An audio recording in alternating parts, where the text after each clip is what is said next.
Member of Parliament, former Education Minister Kerala, to address the gathering, please.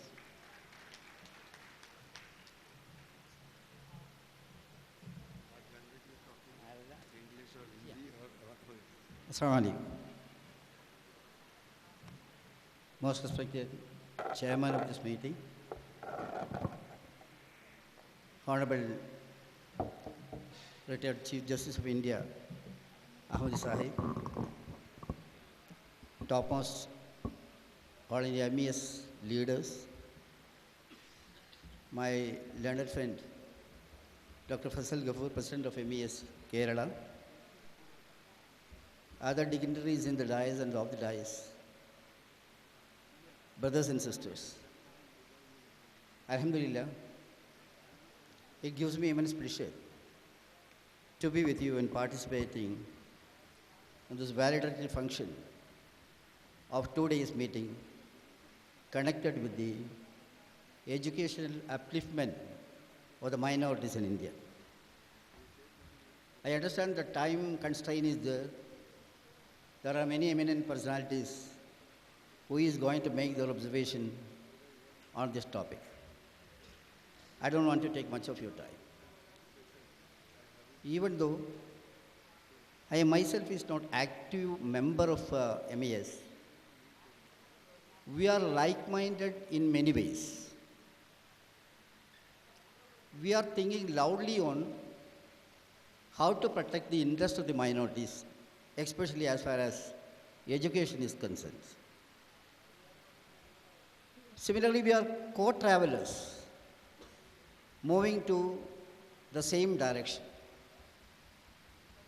As far as MES is concerned, I need not tell you their marvelous contribution for the development of the minorities in India. Imbe Jammu Sahib, in his welcome speech, was mentioning about this humble servant's role in sanctioning the first self-financing college, engineering college in Kerala. When I was sitting there, I was going through the profile of Kerala MES, in which they says, in 1994, it was setting up of MES College of Engineering at Kuttipuram in Malappuram district, the first self-financing college in the private sector in Kerala. That kick-started an historic revolution that was to follow in the state to promote education to the deprived sections. Thank you for remembering this. Because nowadays, people forget the things very easily. But you proudly remember that. When we decided to have self-financing colleges in the private sector,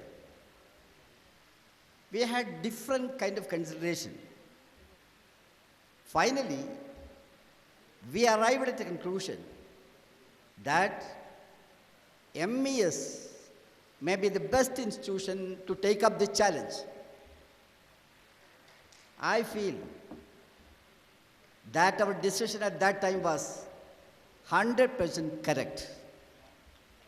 When we started that engineering college, infrastructure development and academic excellence both were going together. When you finished that building, I still remember, headline of a popular Malayalam daily was, a Taj in the bank of that Nala river. Nilayude Theerathu, oru Taj Mahal. So you did wonderful work. Not only in that sector. As far as many other institutions are concerned, your touch is there. The inspiration you brought, that also has influenced Kerala education development in a big way. And with regard to today's topic, Justice Ahmadi was saying how far we have achieved and what else to be done in this. Even though subject is pertaining to educational upliftment, is not only confined to that. Educational empowerment means economic empowerment, social empowerment, and cultural empowerment. Because education is the central point. Once that is attained, all other development, economic, culture, social, everything will come in that way. So the significance of education and the relevance of education is applicable in all the field of life. As far as Muslim minorities are concerned, it is 20%, out of which 15% are Muslims. Maybe that may be equivalent to the total population of America. As far as our situation is concerned, there are many committee reports. 1983, it was Gopal Singh panel. Then series of committees and recommendations. Finally, the last one is Justice Professor Kundu committee report. Professor Kundu was the professor in JNU. All these reports says that our situation may not be up to our expectation, but there are some progress, especially in southern part of India. Kerala, then Tamil Nadu, Andhra Pradesh, and places like that. But as far as North India is concerned, it is still deplorable. As a part of my party work, I used to travel in North India. There, accessibility itself is a problem. There is no schools. Even if you travel miles and miles together, you cannot even find a primary school. And northeastern states, day before yesterday, we were participating in an engineering college function at Meghalaya, a small engineering college.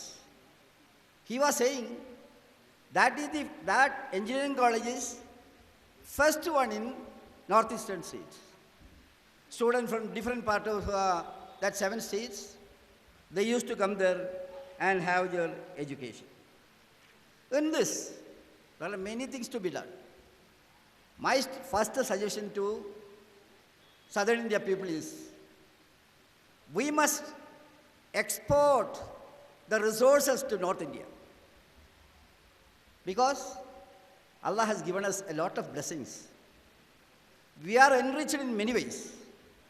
But if you go to North Indian villages, Bihar, UP, Jharkhand, and all the places like that, there is no word to explain how is the sorrowful condition prevailing there.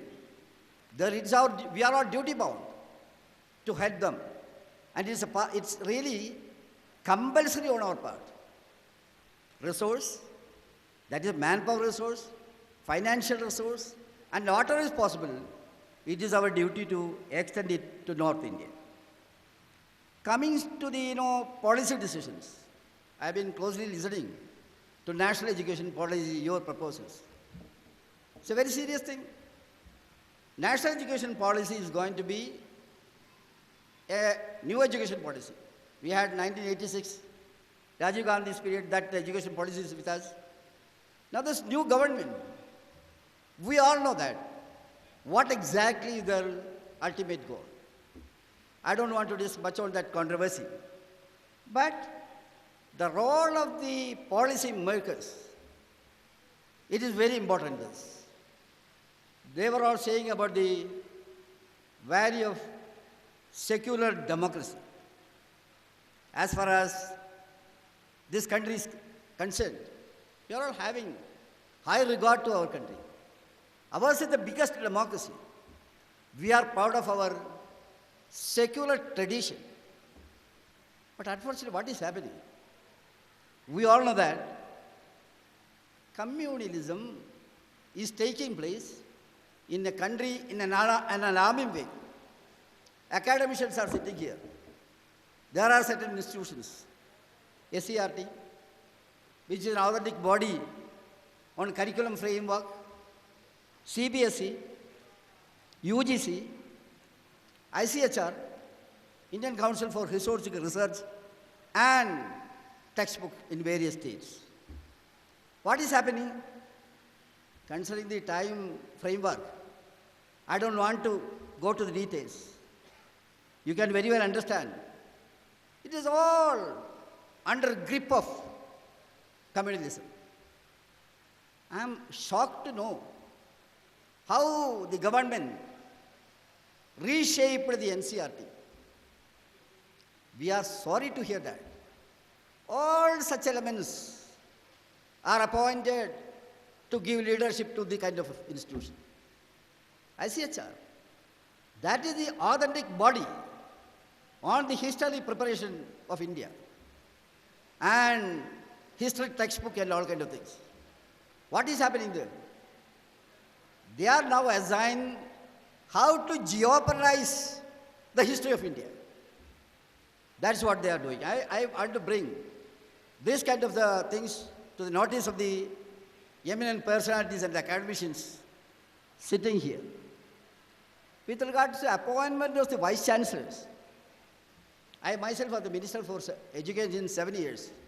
Justice Ahmad Abad once came to Kerala to address our education administrators, DOs, AEOs, and educational experts. Kerala, not only in Kerala, vice chancellor's appointment is a thing to be done in a most honest manner. Now, what is the criteria now they are taking? Whether the vice chancellor is loyal to the government or not. I remember my leader, C.H. Muhammad Ghai Sahib, Fasal Ghafoor Sahib and others may be knowing, when the first vice chancellor of Calicut University was appointed, there were a lot of aspirants from Kerala itself. But C.H. told, it is Geni Sahib who is the best person for this. Then some people asked C.H., why can't we have a Keralite? Why can't we have a pro-party man as the vice chancellor? C.H. replied, I want the best out of the best as an academician. C.H. took that stand. Now what is happening? In all these institutions, vice chancellors were appointed only on political consideration. Similarly, we all know that IIM, IIT, in all these great institutions, this kind of tendency is developing. And another move, I think they were mentioning about that also, madrasas. What is the hobby of this government now? Tarnishing the madrasas. Saying that there they are generating anti-nationals and things like that. UP government have issued a circular that textbook prepared by NCRT should be taught in the madrasas. I fail to understand. This kind of ill-motivated political action, what kind of consequences it is going to make to this country, at least the rulers of the country must understand. Similarly, we are all, most of the personalities sitting here, they are all from Aligarh products. Now what is the intention of the government? They are putting all the blames on Aligarh. One minister, I don't want to mention the name of the minister. The minister once said to me and to the Chief Minister of Kerala that Aligarh is illegally established. And that minister told, I won't give a single paisa to Aligarh. Now, the minority status of Aligarh and Jamia is under threat. That also is going to be another tendency. So when all these kind of tendencies are developing, it is our duty to think loudly on how to prevent this kind of tendencies in a democratic way. That is what the first message I want to give to you. Then with regard to the challenges facing in the education sectors, we all know that. See, private institutions. Now there are a lot of private institutions. Before my period, when I was the minister in 1901 to 96, that was the opening of the era for this new private institution under private management. Now it is coming in a big way. What is going to happen in future? India is a signatory to GATT agreement. By way of that, foreign universities are coming in a big way in Indian education sector. These kind of challenges are coming, and we must be very careful. Number of institutions can be increased. We did it in Kerala. It is developing in Andhra Pradesh and Tamil Nadu very well. But that won't serve the purpose. That will ensure the accessibility, that's good. But at the same time, quality improvement of the existing colleges, that is very important. I believe MES can work as a trendsetter in quality improvement of the colleges. You are capable of it. You are having expertise on that also. Now, see, there is a special situation prevailing in the world now. This is the era of internationalization of education. You cannot live in an island of your own. You are a part and parcel of the global development. Some people say they invite us for inauguration. Inauguration of what? Inauguration of one smart classroom. Keep in mind, all the classroom in the country should be that of international standard. You cannot have your own small arrangement.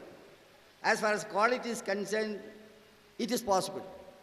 I make an appeal to MES people. Now, students are going from India to various countries. America, United Kingdom, even Canada, and the places like that. Our students are going there. Everyday English newspapers, there are advertisements. Come to Canada, have good studies there, all this kind of thing. Why can't India do it? I am of the firm opinion that India can attract students from different countries, at least from the African countries and Gulf countries. You know that. Because India, we are fortunate to have many plus points. First thing is, cost of education in India is comparatively less than any other country. Number two, medium of instruction in India is English. And the third one is value. Considering all these plus points, India can attract students from such countries. I hope MES can give a leadership for that also. Let students from other countries come to India. India can do it. India should do it. And coming to the other things, I don't want to take much of your time. The planners should do many more things. In a different occasion, I will explain that. I was discussing with Sunny on education administration. We must train best education administrators and things like that. So, I hope that this 2-day session, you had threadbare analysis of education sector, and I hope that you will do further activities in this direction. We want best leaders in the field of education. We must have loud thinking also on all these aspects. We should not be guided with emotion. We should be guided with intellectual kind of things. I don't want to take much of your time. I am really thankful for MES people for giving me this opportunity. With these few words, I conclude. Thank you very much. Assalamu alaikum.